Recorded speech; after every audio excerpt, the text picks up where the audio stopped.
Let me say I'm very excited. The Belgium Ambassador, Your Excellency, Peter, thank you, because when you are interacting in this way, that is when we can get people like this coming here. We appreciate you quite a lot. The Director of Cross the Gap, Baron Olivier Vanden Eynde, and your beautiful wife, with the hands that are making this place a magical place. And I can attest to that, it is magical, and I've seen it. The board and management of Close the Gap, MD Msabweni Beach House, Frederick van der Hoven, the clergy that is here, our Muslim brothers, we really appreciate you, because even yesterday you accompanied us and you are here together with the clergy from my Christian community, and this is starting to show the right of unified and inclusion in every area. When we work like that, it is likely to produce the best. Thank you so much. The DCC and the entire security team that is accompanying us. Federal Director, you are here. Thank you so much that you are here. And pass my regards to the rest of the team that is sending you to come and see what is happening around. Distinguished ladies and gentlemen, and our dear innovators, good afternoon. Allow me to bring the greetings of His Excellency, the Deputy President of the Republic of Kenya, Rigathi Gachagua.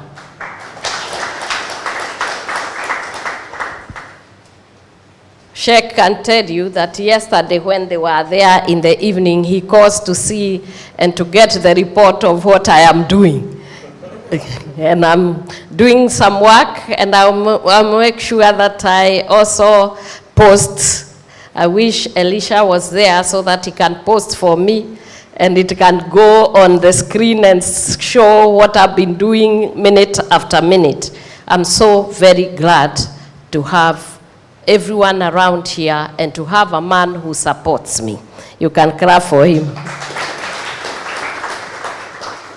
The Bible says in Titus 2, verse 7 and 8, in everything set them an example by doing what is good. In your teaching, show integrity, seriousness, and soundness of speech that cannot be condemned, so that those who oppose you may be ashamed, because they have nothing bad to say about us. Today, I can tell Oliver and your wife and the country of Belgium are doing exactly what the Bible says. Do good and show other people how to do good. So that when people come and they try to say something bad, they can only speak about your goodness. And even though they try to say bad things, what you have done will start to exemplify and to show that you have done good, because all those innovative ideas, those children you are impacting, those young people and the old people you are impacting to be able to have startup, will speak for you. And therefore you have set a good example together with your wife, for even agreeing to relocate to this wonderful coast of ours. And you have settled, and you told me that your child is already in one of our schools. We can clap for these wonderful people. It takes great courage to leave your country and to settle in another place. Ambassador will tell you, I'm very sure, when he moves around, sometimes you feel homesick. And here you are telling us you are at home. Welcome home.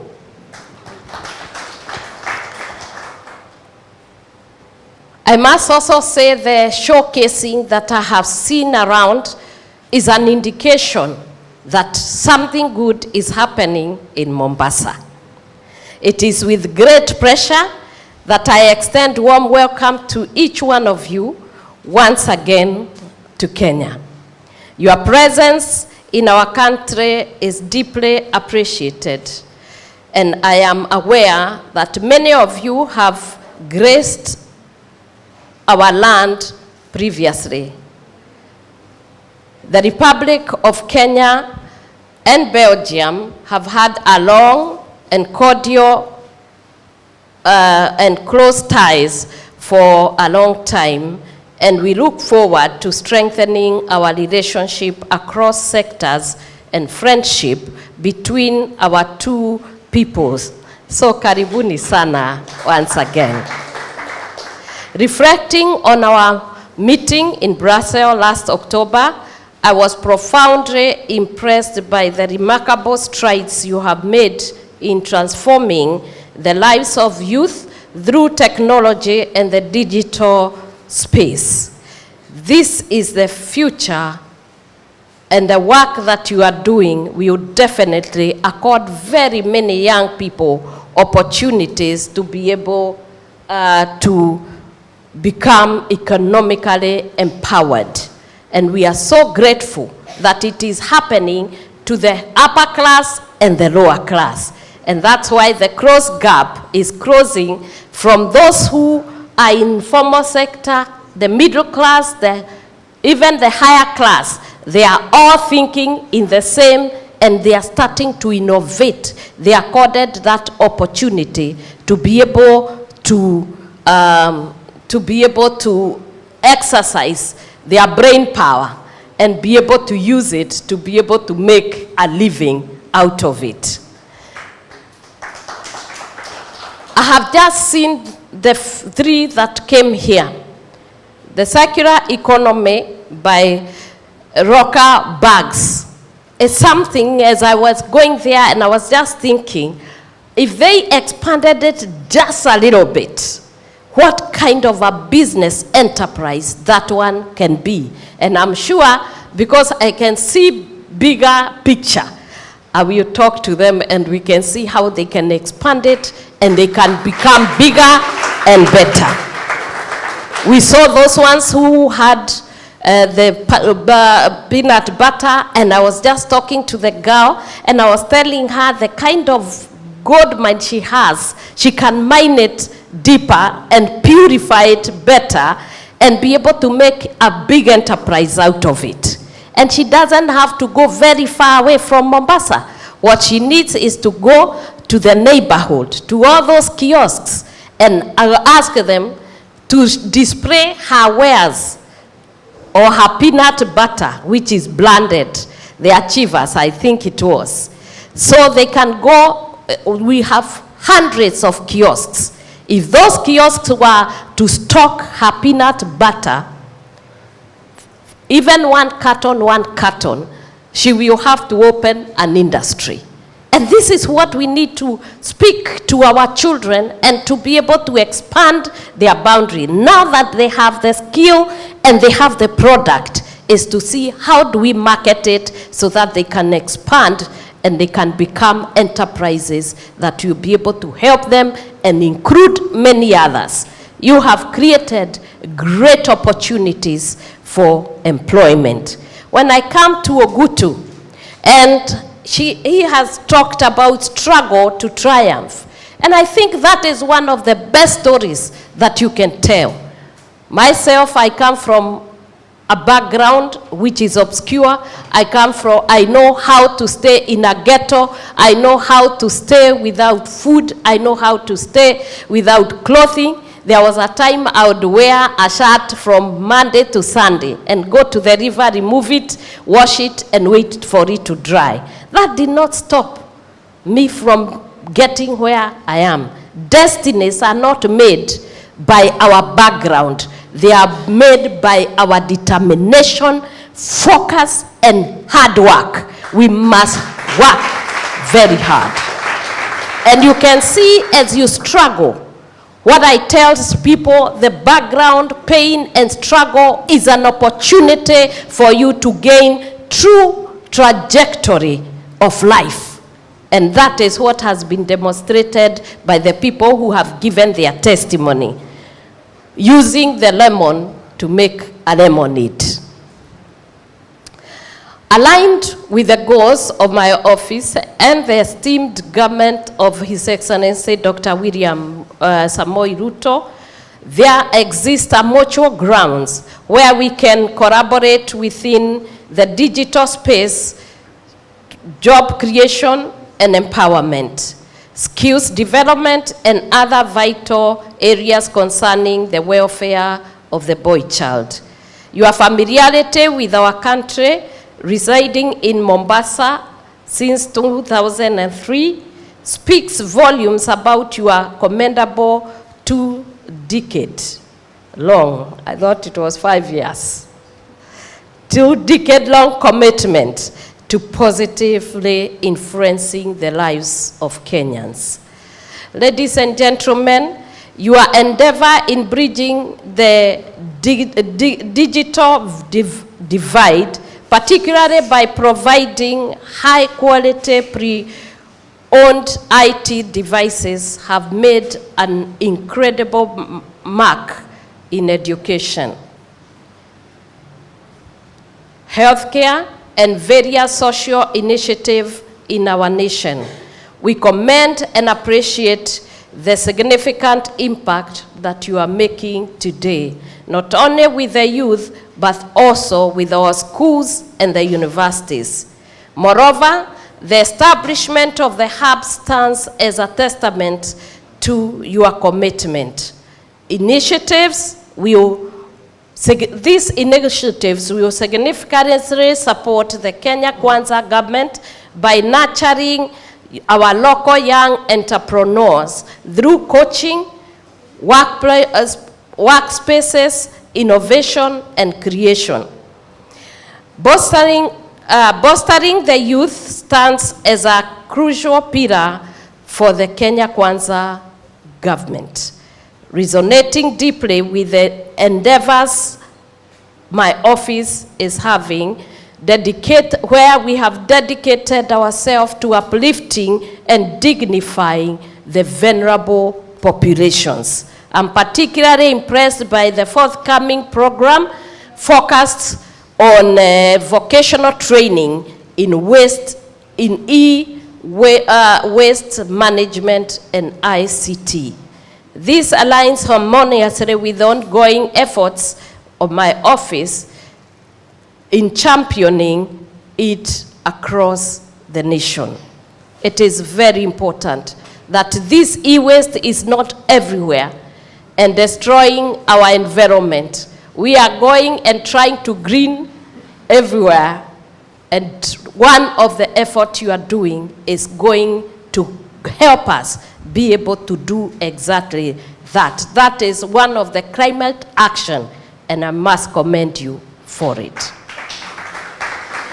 Regarding the technical and vocational education and training, that is TVET institutions, my office has been actively involved in placing numerous youth, and initiatives are being in advance to enhance by putting facilities that will be able to bring more thousands of students. And I believe that we can be able to partner and collaborate to be able to bring even more. As we rehabilitate those ones who are in drugs, we want them to come into a space where they can become productive people, economic drivers, that people can also see from nothing can come something.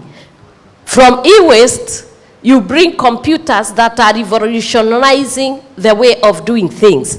We also believe from the people where those garbage collectors, we can also turn these people into people with dignity and people that can change this world.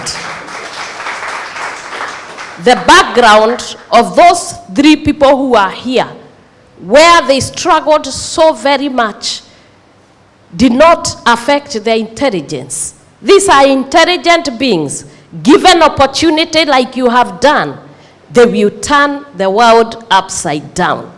And I can tell from what the startups, particularly those led by young men, require tailored training to cultivate enduring partnership and faster self-reliance.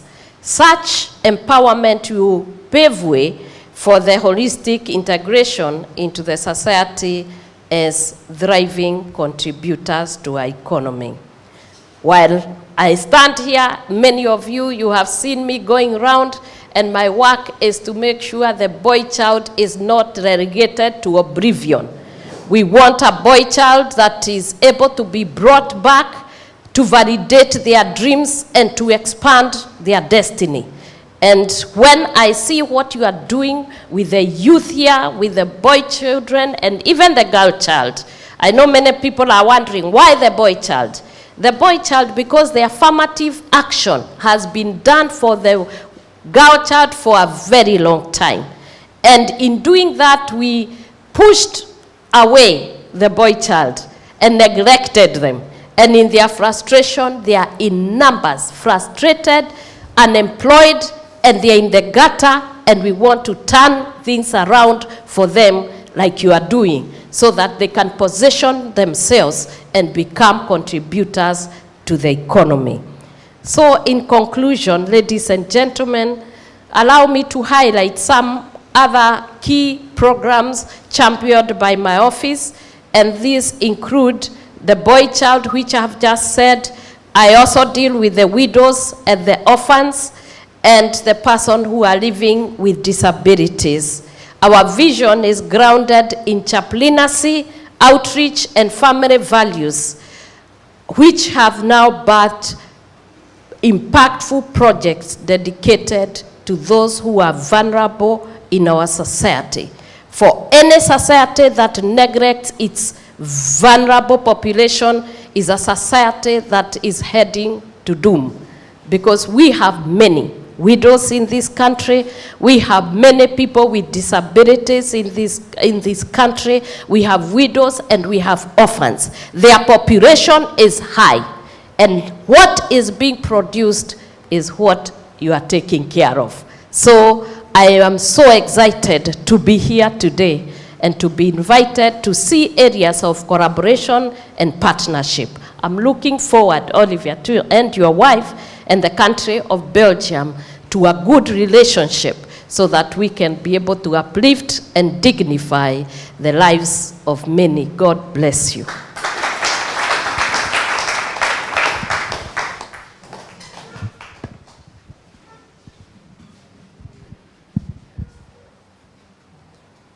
Well,